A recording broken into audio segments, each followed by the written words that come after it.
ሴቶች በቀላሉ በፍቅር የሚያብዱለት ወንድ አራት ማንነት። ለዚህ ቻናል አዲስ የሆናችሁ ሰዓቱ አሁን ነውና ሰብስክራይብ አድርጉ። ቪዲዮንም ላይክ በማድረግ ጀምሩ። አንደኛ ዝንብ ሳይሆን ቢራቢሮ የሆነ ወንድ። ዝንብ ቢያባረሩት እንኳ እንደገና መጥቶ ሰው ላይ ይቀመጣል። ቢራቢሮ ግን በተጠጉት ቁጥር ይሸሻል። ሴቶችም ልክ እንደ ዝንብ መጥቶ የሚያርፍባቸውን ሳይሆን እነርሱ ራሳቸው እንደ ቢራቢሮ የሚያሳድዱትን ወንድ ነው የሚፈልጉት። ማህበራዊ ህይወታችን ውስጥ ብዙ ወንዶች የዝንብ ባህሪ ያላቸው። ሴት ልጅ ትንሽ ትኩረት ስትሰጣቸው ወይም ፈገግ ስትልላቸው ልክ ማር እንደጠገበ ዝንብ ዘወትር በዙሪያቸው ይዞራሉ። የትም ቦታ ቢሄዱ ምንም ቢሉ ራሳቸውን ርካሽ አድርገው በሴቷ ፊት ሁሉ ጊዜ ይዋረዳሉ። ሴቷ ብታባራቸውም ወይም ቸልታ ብታሳያቸው እንኳ እንደገና ልክ እንደ ዝንብ ተመልሰው በሴቶቹ እግር ስር ይወድቃሉ። ነገር ግን ይህ አይነቱ ባህሪ የሴቶችን ፍላጎት የሚገድልና ዋጋውን የሚያሳጣ ትልቁ ስህተት ነው። በተቃራኒው እንደ ቢራቢሮ የሆነ ወንድ የከፍተኛ ግርማ ሞገስና ዋጋ ባለቤት ነው። ቢራቢሮ ውብ ናት፣ ማራኪ ናት፣ ግን በቀላሉ በእጅ የምትያዝ አይደለችም። ልክ ሊይዟት ሲሉ ትሸሻለች። ይህ ባህሪ የሰዎችን የማወቅ ጉጉትና የማሳደድ ፍላጎትን በመቀስቀስ የሴቶችን አእምሮ ይቆጣጠራል። ሴት ልጅ በህይወቷ ውስጥ የምትፈልገው ቀላል የሆነውን በፈለገችው ሰዓት የምታገኘውንና ሁልጊዜ እጇ ላይ ያለውን ወንድ አይደለም። በተቃራኒው ልክ እንደ ቢራቢሮ ሁልጊዜ ልታገኘው የምትመኘውን ለመያዝ ስትሞክር ግን በራሱ የህይወት ዓላማና በሰከነ ርቀት የሚቆየውን የማይደረስበትን ወንድ ነው በውስጧ እንደ እብደት የምታፈቅረው። ሴቶች ከተፈጥሯቸው አዳኝ አስተሳሰብ ጋር የተቆራኘ የስነ ልቦና ዝንባሌ ያላቸው። አንድ ወንድ ሁልጊዜ የሚገኝ፣ መልእክት ሲደርሰው በሰከንድ ውስጥ የሚመልስ፣ በማንኛውም ሰዓት ለሷ ብቻ የተዘጋጀና የራሱ ህይወት የሌለው ሆኖ ሲገኝ በሴቷ እይታ ዋጋው እየቀነሰ ይሄዳል። ልክ እንደ ዝንብ ሁል ጊዜ ሰው ላይ የሚያርፍ ነገር ግን ዋጋ እንደሌለው አንዳች ፈተና ወይም ጥረት ሳይጠይቅ የሚገኝ ወንድ በሴቷ አእምሮ ውስጥ አስፈላጊ ያልሆነና የሚሰለች ተብሎ ይመደባል። ሴቷ የምትጓጓውና ልቧ የሚንጠለጠለው በራሱ ጊዜ ከሚመጣ በቀላሉ በማይገኝና የራሱ የሆነ ግርማ ሞገስን ይዞ በጸጥታ ከሚርቅ ወንድ ጋር ስትገናኝ ብቻ ነው። የሰው ልጅ ተፈጥሮ ማግኘት የሚከብደውን ርቆ የሄደውንና ለመድረስ ጥረት የሚጠይቅን ነገር ከፍ ያለ ዋጋ ይሰጠዋል። ቢራቢሮ የሆነ ወንድ ሴቷን የሚያሳድድ ፈላጊ ሳይሆን የራሱ ዓላማ፣ የራሱ ህይወትና የራሱ የሚጠመድበት ትልቅ እሴት ስላለው ሴቷ የሱን ትኩረት ለማግኘት ራሷ የምታሳድደው ሰው ይሆናል። ሴቷ ያንን ወንድ ለመያዝ ትኩረቱን ለመሳብና የሱን ዓለም ለመጋራት ስትል ከውስጧ ከፍተኛ የሆነ የፍቅር ተነሳሽነትና ጥረትን ታደርጋለች። በማሳደድ ሂደት ውስጥ የሚፈጠረው የልብ መርበድበድና የጉዳት ስሜት ደግሞ ፍቅሩን በእጥፍ አባብሶ ወደ እብደት ይለውጠዋል። እንደ ቢራቢሮ መሆን ማለት ፍቅርን መጥላት ወይም መራቅ ማለት አይደለም። ከዚህ ይልቅ የራስን ማንነት፣ የክብርን መስመር ወይም ባውንደሪ እንዲሁም የጊዜ ሉዓላዊነትን መጠበቅ ማለት ነው። ሴቶች የሚማረኩት ከሰዎች ውድድር ርቆ በራሱ ውበትና ጸጥታ ከሚኖረው ልክ እንደ ውብ ቢራቢሮ ማራኪ ሆኖ ሳለ በቀላሉ የማይጨበጠው ወንድ ስብዕና ነው። ይህ ወንድ ሴቷን ለማስደሰት ራሱን ዝቅ አያደርግም። ይልቁኑ በራሱ ልዕልና ውስጥ ሆኖ ሴቷ ራሷ መታ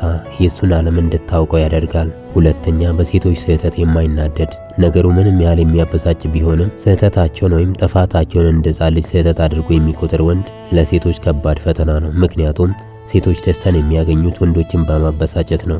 በዚህ የማይበሳጭን ወንድ ደግሞ ሴቶች በእጅጉ ይከታተሉታል። ግዴለሽነቱና ትዕግስቱ ይማረካቸዋል። አንዲት ሴት በምታጠፋው ጥፋት ወይም በምታሳየው አጉል ባህሪ ፈጽሞ የማይነቃነቀውና እንደ ሕፃን ልጅ ስህተት ቆጥሮ በፈገግታ የሚያልፈው ወንድ ማንም ሊገመተው ከሚችለው በላይ የሴቷን አእምሮ ይቆጣጠራል። ይህ ለምን እንደሚሆን ከተለያዩ ስነ ልቦና ማዕዘናት በተፈጥሮ ሴቶች በግንኙነት ውስጥ ከፍተኛ የስሜት መለዋወጥ ያሳያሉ። አንዳንዴ ያለምንም በቂ ምክንያት ይበሳጫሉ፣ ይነጫነጫሉ ወይም ጠብ ይፈጥራሉ። ይህ በስነ ልቦና ውስጥ የመረዳትና የመጽናናት ፈተና ተብሎ ይጠራል። ሴቷ ሳታውቀው የምትፈልገው ይህ ወንድ የኔን ስሜት ማዕበል መቋቋም የሚችል ጠንካራ አለት ነው ወይስ በእኔ ትንሽዬ ንፋስ የሚንገዳገድ ደካማ ዛፍ የሚለውን ማረጋገጥ ነው። ወንዱ በተነጫነጨች ቁጥር አብሮ የሚበሳጭ የሚከራከርና የሚቆጣ ከሆነ ሴቷ በውስጧ የደህንነት ስሜት ታጣለች።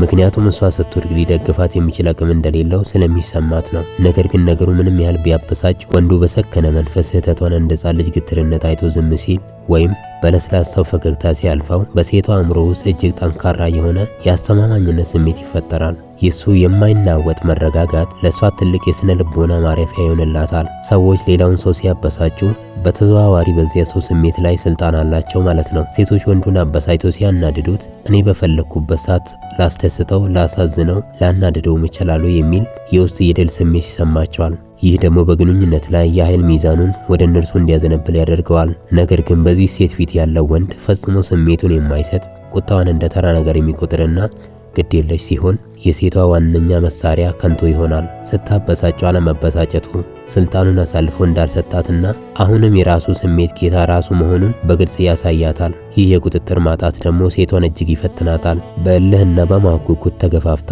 የእሱን ትኩረትና እውነተኛ ስሜት ለማውጣት ስትል ራሷን የእሱን ፈለግ ስትከታተል ታገኘዋለች። በስነ ልቦና ጥናት ፍቅር ተቃራኒው ጥላቻ ሳይሆን ግዴለሽነት ነው። ጥላቻ ራሱ ትልቅ ትኩረትና ጉልበትን ይጠይቃልና አንዲት ሴት ስህተት ሰርታ ወንዱ ቢቆጣ ቢያንስ ለእኔ ትኩረት ሰጥቶኛል፣ ያስብልኛል ብላ ራሷን ታሳምናለች። ነገር ግን ወንዱ ስህተቷን ምንም እንዳልተፈጠረ እንደ ሕፃን ልጅ ጩኸት ችላ ብሎ ሲያሳልፈው ሴቷ ከባድ የሆነ የመገለልና ዋጋ የማጣት ፍርሃት ውስጥ ይከታታል። ይህ አይነቱ አዎንታዊ ግዴለሽነት ማለትም እሷን ሳይጠላ ሳይሳደብ፣ ነገር ግን ለድራማዋ ምንም አይነት ምላሽ ሳይሰጥ መቅረት የሴቷን የመፈለግና የመወደድ ሱስ በእጅጉ ይነካዋል። ይህኔ ነው እንግዲህ ሴቷ ያንን ግዴለሽነት ለመስበርና የእሱን ማረጋገጫ ለማግኘት ስትል ራሷ ወንዱን መከታተል የምትጀምረው። ሶስተኛ፣ ሴቷ ስታወራ በዝምታ ግንባሯንና አይኖቿን የሚያይ ወንድ በቀላሉ ሴቶችን በፍቅር መጣል ይችላል። ሰው ሲያወራ አይኑ ወይም ግንባሩ እንዲሁም በተለይ በአይኖቹ መሃል ያለው የቅንድብ መገጣጠሚያ አካባቢ የሰውየውን የውስጥ ማንነትና የአእምሮ ሁኔታ የሚቆጣጠሩበት ማዕከል ነው። ወንዱ ንግግሯ ላይ የሆነ ሐሳቧ ላይ ትኩረት ሳያደርግ ቀጥ ብሎ አይኖቿንና ግንባሯን ብቻ ሲመለከት በሴቷ አእምሮ ውስጥ ድንገተኛ የኃይል ለውጥ ይፈጠራል። ሴቷ በቅጽበት ይህ ሰው ንግግሬን ብቻ ሳይሆን ሙሉ ማንነቴንና አእምሮዬን እየቃኘ እየገዛኝ ነው የሚል ስሜት ይሰማታል። በሰው የሰውነት ቋንቋ ጥናት ውስጥ የፊት መሃል ክፍል ማለትም ከግንባር እስከ አይን ያለው አካባቢ የሰውን የመቆጣጠሪያ ማዕከል ይወክላል። አንዲት ሴት እያወራች እያለ ወንዱ ቃላቶቿን ሰምቶ ምላሽ ለመስጠት ከመሮጥ ይልቅ ሙሉ ትኩረቱንና የአይኑን ኃይል በግንባሯና በአይኖቿ ላይ ሲያሳርፍ ከፍ ያለ የስነ ልቦና የበላይነት ይፈጥራል። ሴቷ የምትናገረው ነገር ምንም ያህል አስፈላጊ እንደሆነ ወይም እንዳልሆነ እንኳን ትረሳዋለች። ምክንያቱም አእምሯ ሙሉ በሙሉ በወንዱ የሰከነና ዘልቆ በሚገባ እይታ ተሰውሮ ይያዛል። ተወጥሮ ይያዛል። ይህ ሁኔታ የሴቷን የዕለት ተዕለት የማሰብ ችሎታ ለአፍታ በማሰናከል በወንዱ ፊት ፍጹም የተሸነፈችና የተማረከች እንዲመስል ያደርጋታል። ብዙ ወንዶች ሴት ልጅ ስታወራ ትኩረታቸው ይከፋፈላል። አሊያም ከፍርሃት የተነሳ አይኗን ሸሽተው ሌላ ቦታ ይመለከታሉ። ወዲያውኑ አቋርጠው ለመናገር ይጣደፋሉ። ነገር ግን ይህ ወንድ ሳይንቀሳቀስ ድምፁን ሳያወጣ በሰከነና በከበደ እይታ አይኖቿንና ግንባሯን ሲቆጣጠር በሴቷ እይታ ያ ወንድ ፍጹም የማይናወጥ ግርማ ሞገስ እንዳለው ያሳያታል። ሴቷ በንግግሯ መሃል እየተንተባተበች ወይም ስሜቷ እየተረበሸ እንዲመጣ ያደርጋል። ምክንያቱም ከፊት ለፊቷ ያለው ወንድ በዝምታው ሴቷ ላይ እየሰለጠነ ነው። አራተኛ፣ ሰዎች ምን ይሉኛል እያለ የማይሸማቀቅ ሰዎች ምን ይሉኛል ከሚለው የማህበረሰባዊ እጅ አዙር እስር ቤት ሙሉ በሙሉ ነፃ የወጣ ማንም ሊመኘው የማይችለውን የውስጥ ነፃነትን የተጎናጸፈ ወንድ ስብዕና እጅግ ጥልቅና ሰፊ ትንተና የሚጠይቅ ነው። ህብረተሰባችን ከልጅነታችን ጀምሮ አእምሯችንን የሚቀርጸው በሌሎች ሰዎች መነጽር እንዲታይ፣ በሰዎች ውግዘት እንዲሰጋና በማህበራዊ ስኬቶች ውስጥ ብቻ እንዲቀረጽ በማድረግ ነው። ነገር ግን ከዚህ የአእምሮ ሰንሰለት ተላቆ የሚወጣ ወንድ የራሱ የሆነ ሉዓላዊ መንግስትን ይፈጥራል። አብዛኛው ሰው በየዕለቱ የሚያደርገው ነገር፣ የሚለብሰው ልብስ፣ የሚገዛው መኪና ወይም የሚኖረው አኗኗር በሙሉ የተገነባው ሰዎች ምን ይሉኛል በሚለው ስጋት ላይ ነው። ሰዎች አሪፍ ነው እንዲሉት፣ እንዲወዱት ወይም እንዲያደንቁለት ብሎ የራሱን እውነተኛ ፍላጎት ይገላል። ነገር ግን ከዚህ ፍርሃት ነፃ የሆነ ወንድ ደስታውንና ስኬቱን የሚለካው በራሱ መለኪያ እንጂ በሰዎች አፍ አይደለም። እሱ ማንነቱን ለማጽደቅ ከማንም ፈቃድ ወይም አንዳች ምስክርነት አይፈልግም። ይህ ውስጣዊ እርካታ በዙሪያ ያሉትን ሰዎች በከፍተኛ ሁኔታ ያስደምማል። ምክንያቱም ማንም ሊገዛው የማይችለውን የሰከነ የአእምሮ ሰላም አግኝቷልና። ህብረተሰቡ ለአንድ ወንድ ያዘጋጀው የህይወት መስመር አለ።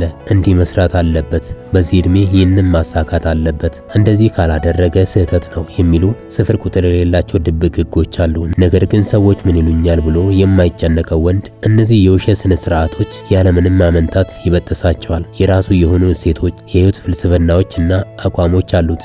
እንደ ነፋስ ኃላፊ እንጂ አእምሮ ሊነካው የሚችል ክብደት የለውም። ሰዎች ምን ይሉኛል ብሎ የማይሸማቀቅ ወንድ በሴቶች እይታ ኃይለኛ ነፃነትና ከፍተኛ ግርማ ሞገስ ባለቤት ሆኖ ይታያል። ሴቷ ያንን ወንድ ስትመለከተው ማንም ሊቆጣጠረው የማይችል በራሱ ቆራጥነት የሚኖርና የትኛውንም ማህበረሰባዊ ማዕበል መቋቋም የሚችል ጥንካሬ እንዳለው ትረዳለች። እስካሁን ስለተከታተላችሁኝ አመሰግናለሁ። በድጋሚ ለዚህ ቻናል አዲስ የሆናችሁ ሰዓቱ አሁን ነውና ሰብስክራይብ አድርጉ፣ ቪዲዮንም ላይክ አድርጉ።